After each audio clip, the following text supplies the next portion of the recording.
너 때문에 우리 가정이 망가지고 있어. 시어머니의 날카로운 목소리가 거실을 가득 채웠습니다. 제가요? 제가 아니라 당신들이 이 가정을 망가뜨리고 있어요. 저는 더 이상 참을 수 없어 소리쳤습니다. 혜진아, 너 지금 뭐 하는 거야? 남편 민수의 어리둥절한 목소리가 들려왔습니다. 봄날의 따스한 햇살이 내리쬐던 그날, 저는 경기도 남양주의 한 회사에서 평범한 일상을 보내고 있었어요. 창밖으로 벚꽃 잎이 흩날리는 모습을 보며 문득 삶의 변화가 필요하다고 느꼈죠. 그때 마치 운명처럼 김민수를 만났어요. 점심시간, 회사 근처 카페에 들렀다가 우연히 민수와 마주쳤어요. 그는 마치 제 이상형을 그대로 옮겨놓은 듯한 사람이었어요. 부드러운 미소와 따뜻한 눈빛, 그리고 깊이 있는 대화까지. 첫 만남부터 저는 그에게 깊은 매력을 느꼈답니다. 실례지만 혹시 이 자리 비어 있나요? 민수가 조심스럽게 물었어요. 네. 앉으세요. 저는 긴장된 목소리로 대답했죠. 그렇게 시작된 우리의 대화는 시간 가는 줄 모르고 이어졌어요. 우리는 대화를 나누면서 놀라운 공통점을 발견했어요. 둘 다 홀어머니 밑에서 외동으로 자랐다는 것이었죠. 어머, 저도 그래요. 엄마랑 둘이 살았거든요. 제가 놀라며 말했어요. 정말요? 이런 우연이 있다니 운명 같지 않나요? 민수가 미소 지으며 대답했죠. 이 공통점은 우리를 더욱 가깝게 만들었어요. 서로의 어린 시절 이야기를 나누며 우리는 마치 오래된 친구처럼 편안함을 느꼈답니다. 그날 이후로 우리는 자주 만나게 되었고 점점 더 가까워졌어요. 혜진 씨, 평생 함께하고 싶어요. 결혼해 주시겠어요? 민수가 프로포즈를 했을 때 저는 망설임 없이 네라고 대답했어요. 그리고 마침내 우리는 결혼을 약속했어요. 우리의 결혼식 날, 벚꽃이 흩날리는 아름다운 봄날이었어요. 주위 사람들의 축복 속에 우리는 부부가 되었답니다. 이제 우리 평생 행복하게 살아요. 민수가 속삭였어요. 네. 영원히 함께해요. 저는 눈물을 글썽이며 대답했죠. 그날의 행복감은 말로 표현할 수 없을 정도였어요. 서로를 바라보며 눈물 짓던 그 순간, 저는 이 사랑이 영원할 거라고 믿었답니다. 하지만 시간이 흐르면서 조금씩 불편함이 생기기 시작했어요. 민수가 점점 집안일에 손을 놓고 태도가 느슨해지는 걸 보게 된 거죠. 처음엔 그저 일시적인 현상이라고 생각했어요. 바쁜 직장 생활 때문에 피곤한 거라고 여겼죠. 어느 날, 저는 회사에서 중요한 프로젝트를 마치고 늦게 퇴근했어요. 집에 돌아왔을 때 저는 충격을 받았죠. 집안은 완전히 엉망이었어요. 싱크대에는 설거지가 밀려 있고 바닥엔 민수의 옷가지들이 어지럽게 널려 있었어요. 여보, 집에 있었어요? 제가 조심스럽게 물었어요. 응, 일찍 퇴근했어. 민수는 소파에 누워 TV를 보며 대답했어요. 그런데 왜 이렇게 집이 엉망이에요? 좀 정리해 두시지 그랬어요? 아, 미안. 너무 피곤해서 내일 할게. 저는 한숨을 쉬며 피곤한 몸을 이끌고 집안 정리를 시작했어요. 이런 일들이 반복되면서 저는 점점 더 실망감을 느꼈어요. 하지만 그때까지만 해도 이런 문제들이 대화로 해결될 수 있을 거라고 믿었답니다. 여보, 우리 집안일 좀 나눠서 하면 어떨까요? 제가 요즘 너무 힘들어요. 알았어. 노력해볼게. 근데 나도 회사에서 힘들어서. 민수는 항상 이런 식으로 대답했지만 실제로 변화는 없었어요. 저는 점점 더 지쳐갔고 우리 사이에 작은 균열이 생기기 시작했답니다. 결혼 1주년이 다가올 무렵 민수는 점점 더 자기 생활에만 집중했어요. 주말이면 친구들과 골프를 치러 가거나 술자리를 가지느라 집에 잘 있지 않았죠. 저는 혼자 집안일을 하면서 외로움을 느꼈어요. 한 번은 용기를 내어 민수에게 말을 꺼냈어요. 여보, 이번 주말에는 우리 둘이 시간 좀 보내면 어떨까요? 오랜만에 데이트도 하고. 하지만 민수의 반응은 실망스러웠어요. 아, 이번 주말에는 약속이 있어. 친구들이랑 골프 치기로 했거든. 또요? 요즘 너무 자주 나가는 것 같아요. 우리 시간도 필요하지 않나요? 뭘 그렇게 예민하게 구는 거야? 나도 내 생활이 있잖아.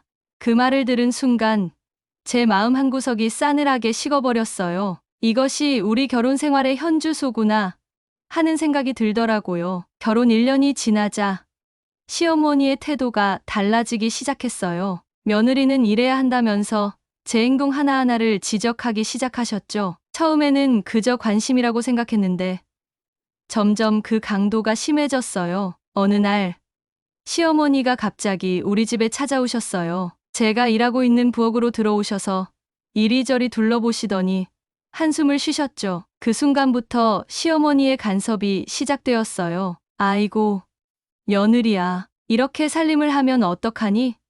청소는 이렇게 해야지. 내 방식으로 하면 먼지가 그대로 남아. 시어머니는 제가 하는 모든 일에 대해 의견을 내셨어요. 청소 방법부터 빨래 개는 방식, 심지어 요리하는 방법까지. 처음에는 좋은 뜻으로 하시는 조언이라 생각하고 귀담아 들었지만 점점 그 간섭이 심해졌어요. 아들 밥은 꼭 따뜻하게 데워서 줘야 해. 찬밥을 먹으면 건강에 안 좋아. 옷장 정리는 이렇게 하는 게 아니야. 민수 옷은 앞쪽에 놓고 계절별로 구분해서 정리해야지. 이런 잔소리가 매일같이 이어졌어요. 처음엔 참고 들었지만 점점 스트레스가 쌓여갔죠. 제 생활 방식과 가치관을 전혀 인정해주지 않는 것 같아 마음이 아팠어요. 하지만 더 큰 문제는 민수의 반응이었어요. 시어머니의 간섭에 대해 민수에게 이야기를 꺼내봤지만 그의 반응은 실망스러웠어요. 여보,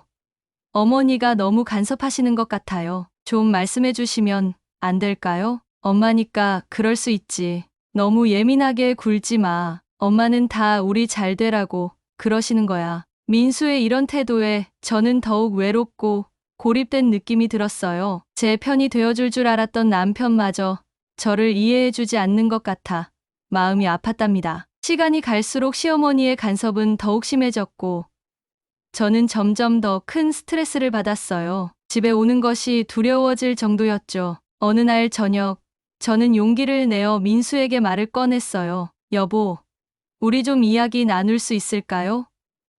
요즘 많이 힘들어요. 민수는 TV에서 눈을 떼지 않은 채 대답했어요. 응. 뭔데? 어머니의 간섭이 너무 심해져서 견디기 힘들어요. 당신이 좀 도와주면 안 될까요? 그제서야 민수는 저를 쳐다봤어요. 하지만 그의 표정은 짜증스러워 보였죠. 또 그 얘기야? 엄마는 우리를 위해 그러시는 거야. 너무 예민하게 굴지 마. 저는 그 말을 듣고 눈물이 났어요. 제 고충을 전혀 이해하지 못하는 남편의 모습에 너무나 서운했거든요. 그때부터 저는 민수에게 마음의 문을 조금씩 닫아갔어요. 하지만 민수는 제 친정엄마에게 전혀 다른 태도를 보였어요. 명절에 친정에 가는 것조차 귀찮아했고 제 부모님 생신에는 축하 인사 한마디 건네는 것도 잊곤 했죠. 어느 날 저는 민수에게 제안했어요. 여보, 이번 주말에 친정에 다녀올까요? 엄마가 보고 싶다고 하시네요. 민수의 반응은 정말 실망스러웠어요. 아, 또 백년 손님도 아니고 나는 좀 쉬고 싶은데. 저는 그 말에 깊은 상처를 받았어요. 제 가족을 존중하지 않는 민수의 모습에 점점 더 실망하게 되었죠. 민수 씨, 저도 당신 부모님께 늘 정성을 다하잖아요. 제 부모님도 똑같이 대해주셨으면 좋겠어요. 야, 그건 다르지. 우리 엄마는 혼자 계시잖아. 너희 엄마는 아버지도 계시고. 이런 대화가 반복될 때마다 왜 내 가족은 존중받지 못하는 걸까?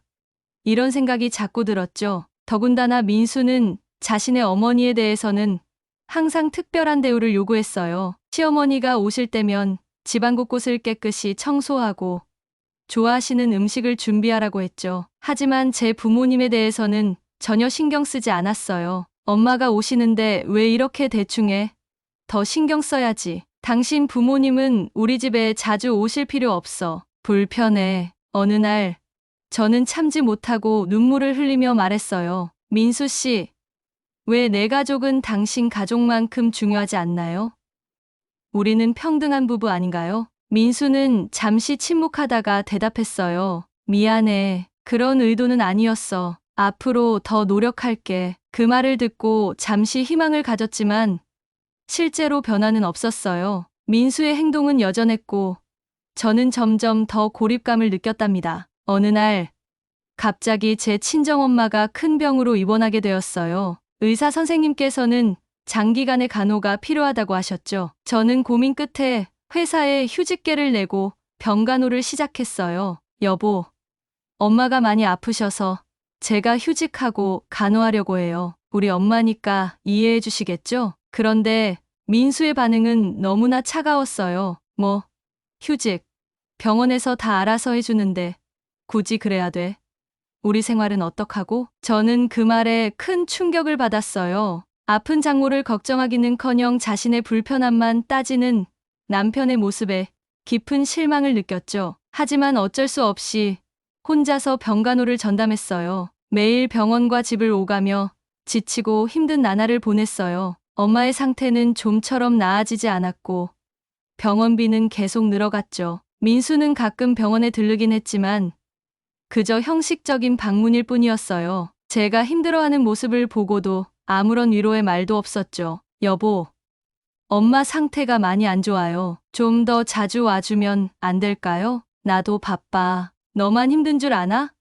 회사 일도 있고 병원에서 엄마를 간호하느라 며칠 집에 들어가지 못했어요. 그러다 드디어 집에 돌아갔는데 놀라운 광경이 펼쳐졌죠. 현관문을 열자마자 낯선 신발들이 눈에 들어왔어요. 거실로 들어서자 시어머니의 물건들이 곳곳에 놓여 있었죠. 당황한 저는 민수를 불렀어요. 여보, 이게 다 뭐예요? 민수가 태연히 말하더라고요. 아, 엄마가 혼자 계시는 게 걱정돼서 모시고 왔어. 우리랑 같이 살기로 했어. 저는 그 순간 아무 말도 할 수 없었어요. 제 의견은 전혀 묻지도 않은 채 이런 큰 결정을 내렸다니 말이에요. 게다가 제가 친정엄마 간호로 힘들어하고 있는 상황에서 이런 결정을 한 것이 너무나 이기적으로 느껴졌어요. 민수 씨, 저한테는 왜 아무 말도 없었어요? 이렇게 중요한 결정을 혼자 내리면 어떡해요? 뭘 그렇게 크게 생각해? 우리 엄마인데. 너도 내 엄마 간호한다고 휴직했잖아. 민수의 이 말에 저는 더욱 화가 났어요.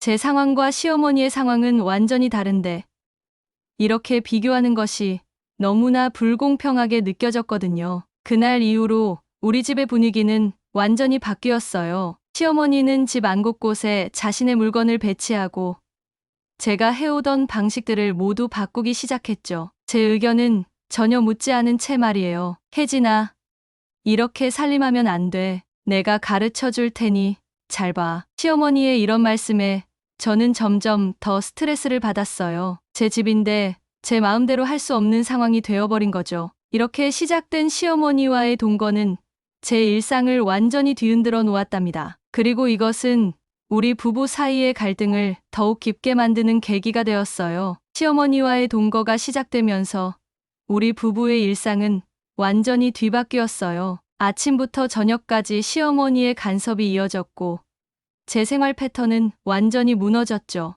혜진아, 아침밥은 꼭 된장국이랑 같이 차려야 해. 우리 민수가 그걸 좋아하거든. 청소는 이렇게 하는 게 아니야. 구석구석 꼼꼼히 해야지. 매일같이 이어지는 잔소리에 저는 점점 지쳐갔어요. 더군다나 민수는 이런 상황에 대해 전혀 개의치 않는 듯 했죠. 엄마가 우리를 위해서 하시는 거야. 너무 예민하게 굴지 마. 시어머니의 존재는 우리 부부 사이의 마지막 연결고리마저 끊어버리는 것 같았어요. 민수와 단둘이 대화할 기회도 없어졌고 조금이라도 의견 차이가 있으면 시어머니가 개입해 민수 편을 들었죠. 민수야, 내 와이프가 왜 이렇게 불평이 많니? 나는 너희를 위해 이러는 건데. 시어머니와의 동거로 집안 경제 상황도 악화되기 시작했어요. 시어머니의 생활비, 의료비 등이 추가되면서 우리 부부의 지출은 크게 늘어났죠. 하지만 민수는 이에 대해 전혀 신경 쓰지 않는 듯 했어요. 여보, 우리 지출이 많이 늘었어요. 좀 절약해야 하지 않을까요? 제가 조심스럽게 말을 꺼내자 민수는 화를 냈어요. 뭐, 우리 엄마 모시는데 돈 아까워하는 거야? 내가 벌어서 다 해결해. 그 말에 저는 큰 충격을 받았어요. 우리 가정의 경제 상황은 점점 더 악화되어 갔고 저는 혼자서 이 모든 걸 감당해야 했죠. 친정엄마의 병원비에 시어머니의 생활비까지. 저는 점점 더 큰 경제적 압박을 느꼈어요. 하지만 민수는 여전히 자신의 용돈은 줄이지 않았고 오히려 더 많은 돈을 요구하기 시작했죠. 여보, 이번 달에 골프 회원권을 갱신해야 해. 돈 좀 줘봐. 미안해요. 지금 우리 형편에 그런 건 좀, 내가 돈 관리한다고 나한테 이래라 저래라 하는 거야? 이런 대화가 반복될수록 저는 더욱 지쳐갔어요. 혼자서 모든 경제적 부담을 짊어지고 가는 것 같아 너무나 힘들었답니다. 게다가 시어머니도 자주 용돈을 요구하셨어요. 혜진아, 내가 친구들 만나려면 용돈이 좀 필요한데. 이런 상황이 계속되면서 저는 점점 더 큰 스트레스를 받았죠. 저축은 줄어들고 빚은 늘어갔어요. 미래에 대한 불안감이 커져갔죠. 이대로 가다간 우리 가정이 경제적으로 파탄날 것 같았어요. 하지만 민수와 시어머니는 이런 상황을 전혀 심각하게 여기지 않는 것 같았죠. 저는 밤마다 가계부를 붙들고 한숨을 쉬었어요. 어떻게 하면 이 상황을 해결할 수 있을까 하는 고민이 끊이지 않았답니다. 그렇게 저는 점점 더 깊은 절망의 늪으로 빠져들어갔습니다. 하지만 운명은 때로 예상치 못한 방식으로 우리에게 기회를 준답니다. 그리고 그 기회는 제게도 곧 찾아오게 되었어요. 어느 날 우연히 민수의 휴대폰을 보게 되었어요. 그리고 그 안에서 충격적인 사실을 발견했죠. 민수가 다른 여자와 주고받은 애정 어린 메시지들이었어요. 그 순간 저는 모든 것이 무너지는 것 같았답니다. 하지만 동시에 이것이 제 인생을 바꿀 수 있는 기회라는 생각도 들었어요. 이 발견은 제게 큰 충격이었지만 동시에 새로운 시작을 위한 용기도 주었답니다. 이제는 정말 변화가 필요한 시점이라고 느꼈죠. 그리고 저는 결심했어요. 더 이상 이런 삶을 살지 않겠다고 말이에요. 결심을 다진 후 어느 날 우연히 충격적인 사실을 알게 되었어요. 시어머니가 과거 제 친정엄마에게 큰 돈을 빌렸다는 거예요. 그것도 갚지 않은 채로 말이죠. 이 사실을 알게 된 저는 곧바로 시어머니를 만나 이야기하기로 했어요. 어머니, 이게 무슨 일이에요? 우리 엄마한테 돈을 빌리셨다면서요? 그런데 시어머니의 반응은 정말 놀라웠어요. 그건 도와준 거지. 빌린 게 아니야. 내 엄마가 그렇게 말하던? 저는 그 순간 더 이상 참을 수 없었어요. 이건 단순한 오해가 아니라 의도적인 기만이었죠. 진실을 밝히기 위해 증거를 모으기 시작했어요. 친정엄마에게 연락해 자세한 이야기를 들었어요. 몇 년 전 시어머니가 사업 자금이 필요하다며 큰 돈을 빌려갔다는 거예요. 그때 친정엄마는 시어머니를 믿고 도와주셨던 거죠. 하지만 시어머니는 그 후로 한 번도 갚으려는 노력을 하지 않았대요. 이 사실을 알게 된 저는 마음이 무너져 내렸어요. 어떻게 이런 일이 있을 수 있을까요? 그동안 시어머니를 위해 했던 모든 노력들이 무색해지는 것 같았어요. 민수에게 이 사실을 말했을 때 그의 반응도 실망스러웠어요. 그냥 지나간 일이야. 굳이 지금 꺼내서 뭐 하려고? 저는 더 이상 이 상황을 참을 수 없었어요. 이제는 진실을 밝히고 정의를 세워야 할 때라고 생각했죠. 며칠 동안 저는 시어머니와 민수의 대화를 몰래 녹음했어요. 그리고 마침내 결정적인 증거를 잡았죠. 엄마, 그 돈 문제는 어떡할 거예요? 민수의 목소리가 들렸어요. 아이고, 그건 빌린 게 아니라 도와준 거라니까. 혜진이 엄마가 우리 어려울 때 준 거야. 갚을 필요 없어. 저는 그 녹음을 들고 곧바로 남편과 시어머니를 찾아갔어요. 이게 무슨 소리죠? 거짓말하지 마세요. 이제 이 돈 문제 깨끗이 정리하겠어요. 시어머니는 발끈하며 소리쳤어요.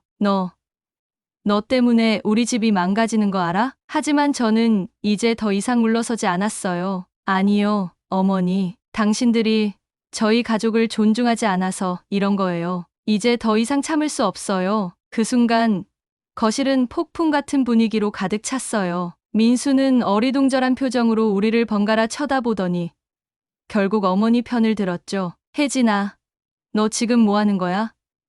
어떻게 우리 엄마를 이렇게 대할 수 있어? 저는 그 순간 모든 것을 포기할 준비가 되어 있었어요. 더 이상 이런 거짓과 배신 속에서 살 수 없다고 생각했거든요. 민수 씨, 당신도 이 사실을 알고 있었군요. 어떻게 이럴 수 있어요?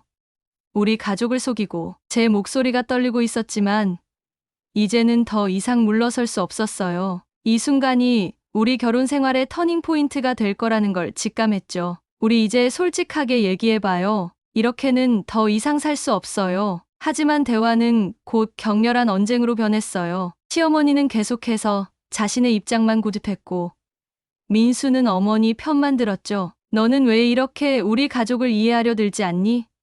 민수가 소리쳤어요. 가족이요? 당신들이 나를 가족으로 여긴 적이 있나요?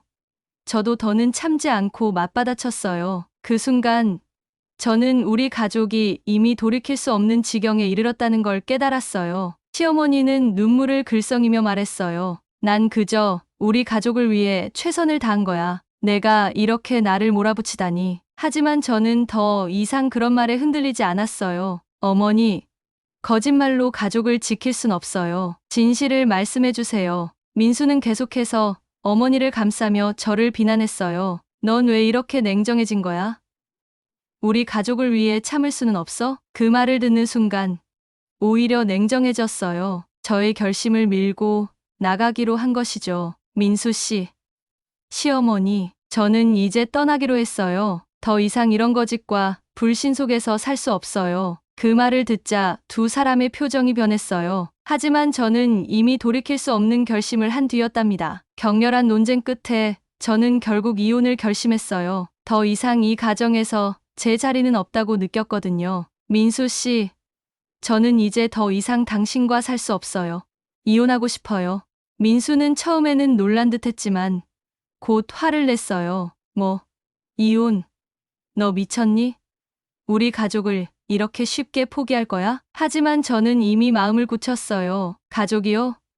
당신은 어머니에게만 잘하고 내 가족은 외면했잖아요. 이건 포기가 아니라 새로운 시작이에요. 시어머니는 그 말을 듣고 실신할 것처럼 보였어요. 이렇게 될 줄 알았어. 넌 처음부터 우리 가족을 떠나고 싶어 했지? 저는 마지막으로 힘을 내어 말했어요. 아니에요, 어머니. 저는 정말 이 가족의 일원이 되고 싶었어요. 하지만 당신들은 저를 받아들이지 않았죠. 그렇게 저는 집을 나왔어요. 가슴은 아팠지만 동시에 어떤 해방감도 느꼈답니다. 이제 제 인생의 새로운 장을 열 시간이 온 거죠. 집을 나오면서 저는 많은 것들을 뒤로했어요. 그동안의 추억들, 함께 꿈꾸었던 미래. 하지만 동시에 새로운 희망도 생겼죠. 이제는 제 삶을 제 뜻대로 살 수 있다는 기대감이 생겼어요. 그날 밤 저는 친구의 집에서 묵으며 많은 생각을 했어요. 앞으로의 삶이 쉽지 않을 거란 걸 알았지만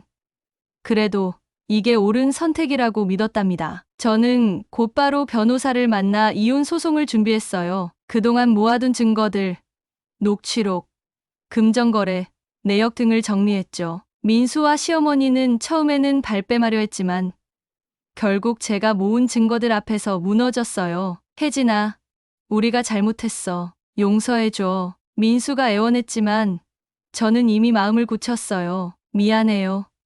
민수 씨, 하지만 이미 늦었어요. 이제 각자의 길을 가야 할 때예요. 법정에서 저는 당당히 제 입장을 밝혔어요. 그동안의 고통, 경제적 손실, 정신적 피해에 대해 낱낱이 털어놓았죠. 재판부는 제 손을 들어주었고 민수와 시어머니는 큰 배상금을 지불해야 했어요. 이혼 소송 과정은 결코 쉽지 않았어요. 매번 법정에 설 때마다 가슴이 떨렸고 과거의 기억들이 떠올라 힘들었죠. 하지만 저는 끝까지 포기하지 않았어요. 당신들의 거짓말과 배신으로 제가 얼마나 고통받았는지 아세요?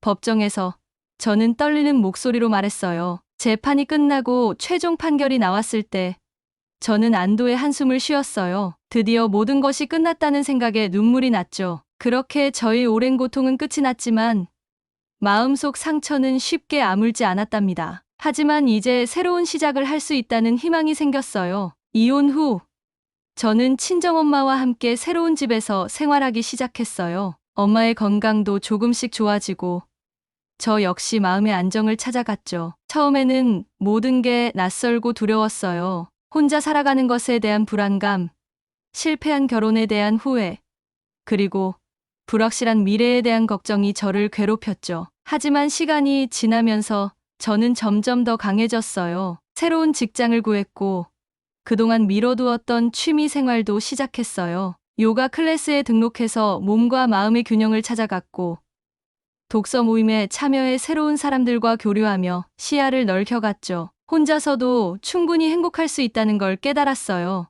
오히려 이전에 억압된 삶에서 벗어나 진정한 자유를 만끽하게 되었답니다. 민수는 몇 번 연락해 왔어요. 처음에는 화난 목소리로 협박도 했지만 나중에는 애원하는 톤으로 바뀌었죠. 혜진아, 우리 다시 시작해보면 안 될까?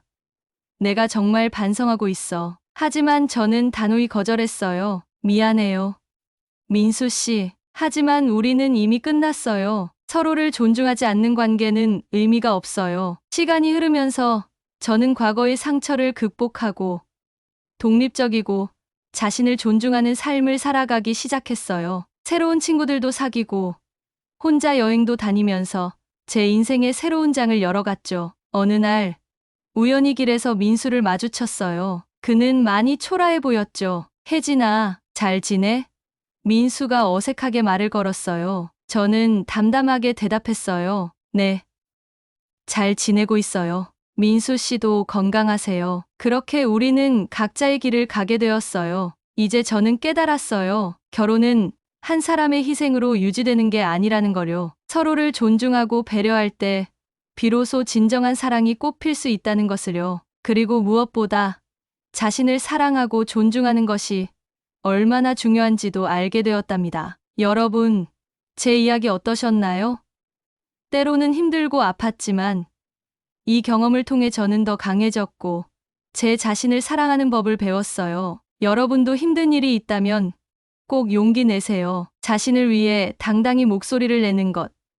그게 바로 진정한 사랑의 시작이랍니다. 그리고 기억하세요. 우리는 모두 행복할 자격이 있어요. 때로는 그 행복을 위해 힘든 결정을 내려야 할 때도 있겠지만 그 과정을 통해 우리는 더 성장하고 강해질 수 있답니다. 제 이야기가 여러분에게 조금이나마 위로와 용기가 되었길 바라요. 우리 모두 각자의 인생에서 행복과 평화를 찾을 수 있기를 진심으로 응원합니다. 감사합니다.